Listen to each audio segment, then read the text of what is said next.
Hey man, so we got our winter weather Bugout exercise coming up this weekend, and it looks like it's going to be a mid-spring weather Bugout exercise. But be that as it may, I'm getting ready, and uh, thought I'd show you what I'm thinking about with the gear. So uh, when we originally did this, we thought, when we really originally planned this, it was going to be early January, and January in Georgia can get, especially here in North Georgia, can get a little chilly. We'll see sometimes those lows in the teens. It's not unheard of for us to get lows in the teens, and it can be hard to tell. Sometimes January, I've seen it in the 70s in late December, and it's in the 60s here right now on January the 1st. So it's a little hit or miss, but we don't get really cold weather no matter what. But when we set out to do this, we thought that there might be some chilly weather, and so we were going to get ready for that. So I don't have a lot of, so we have like tents and stuff, but we don't have a lot of just hiking, camping gear. So I started going through my Minuteman stuff and trying to see what I had. And I took a lot of this apart. This was all together as part of my Minuteman stuff. I just took it apart now, getting ready for this thing. So we're going to use the old Alice pack. And Damn. Hey, go play. And the mountain ruck, and this is what I had in the core. We got to use the mountain rucks for some reason because we were tow gunners, and I don't know why tow gunners got to have mountain rucks as opposed to everyone else having to have the, well, whatever the little ones were. These are LC1s. Maybe the little ones were LC3s or something. I don't remember. You gotta be still. But for some reason, being tow gunners, we got to have the big ones, and so that's what I've used ever since. So we're gonna have the Alice pack and the mountain ruck as the base. I have to set this. This is my Minuteman loadout. I have to set it back up anyway, and since I'm not going to take my rifle on this one, I'm going to go ahead and drop the magazines, just because you know what, it's hunting season right now, and I don't want to give any Forest Service guys any excuses. So I'm not going to take my rifle. I'm going to dump the magazines, just because I don't know, it seems silly to be carrying loaded magazines. That'll give me a chance to set this back up because it's not adjusted right. So we're gonna take the magazines off of this. I'll leave the butt pack on, and I'll leave the Ranger roll on there, and the canteens, of course. But that'll be paired with the Alice pack.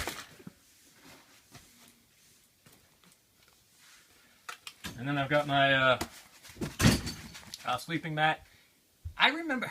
This is exactly 6 foot long, and maybe some of you guys can tell me if that's right or not. I remember these being just a little bit longer than that. I don't know why. I don't think it's been cut. I've got an extra piece here that was with the mat, but it doesn't look like it matches it. So I don't know. 6 foot on the dot doesn't seem right, though. It seems like there should have been 7 foot, and that's about a foot missing there, so I might tape it on there.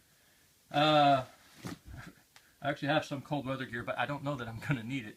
I'll have, I don't know if I'll wear camis or not. I might just wear work pants, but then the field jacket, I could have brought that out with the liner in it, and I've got some other cold weather gear I may or may not take. Had to borrow a sleeping bag, and I'm not 100% pleased with it. It's a little bigger than I'd like, but you know, beggars can't be choosers. If you've got to borrow a sleeping bag, you got to take what you can get. There's two big things I'm going to be working on this week, and I'll probably show you guys one of them. I've got to come up with some kind of bivy sack. I don't want to take a tent. This is a one-man Bugout, and me being the one man, a tent just feels like a waste of time. Later on, when I'm able to buy my modular sleeping system with the Gore-Tex bivy cover, it won't matter. But I'm going to rig some kind of, I don't want to say tent, but some kind of field expedient bivy cover. I'm either going to use a bunch of 4mm plastic I have laying around, or I'm going to use these ponchos. I've got 2 ponchos, and I think surely I can rig something with 2 ponchos that would keep me dry at night.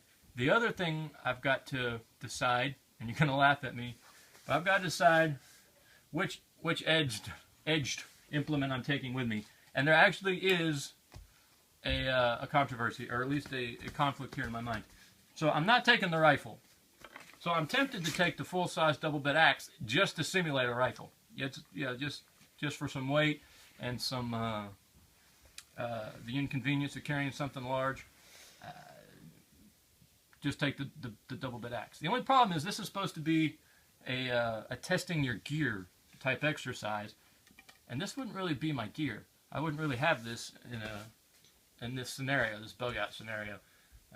I mean, I would love to have a full size axe, but you're just probably not going to. No real easy way to carry it. You know, in a real scenario, I would have my rifle, and this just wouldn't work, a full size axe and a rifle. So if I had this, I would end up using it instead of one of my other two things I would actually be carrying. So I'm not entirely sure I want to take this, but I would. Of course, now why do I want to act like I want the weight when I'm taking the magazines off? That's silly. Now I just heard myself say that, so I'm really not. We'll put this aside. Thank you. You helped me figure that out. So the conflict now is: do I take the rifleman or do I take the trail hawk? I'm pretty sure it's going to end up being the rifleman, since I just convinced myself not to take the full size. Because in this kind of scenario, I would want the rifleman. I would actually want the full size double bit, but I think I'll end up taking the rifleman. So we will. And the food. I'm sorry, and rations. That's the second thing we're actually going to probably show you. Working with rations with beans and rice. You know, beans aren't that easy to cook, and they don't cook quick.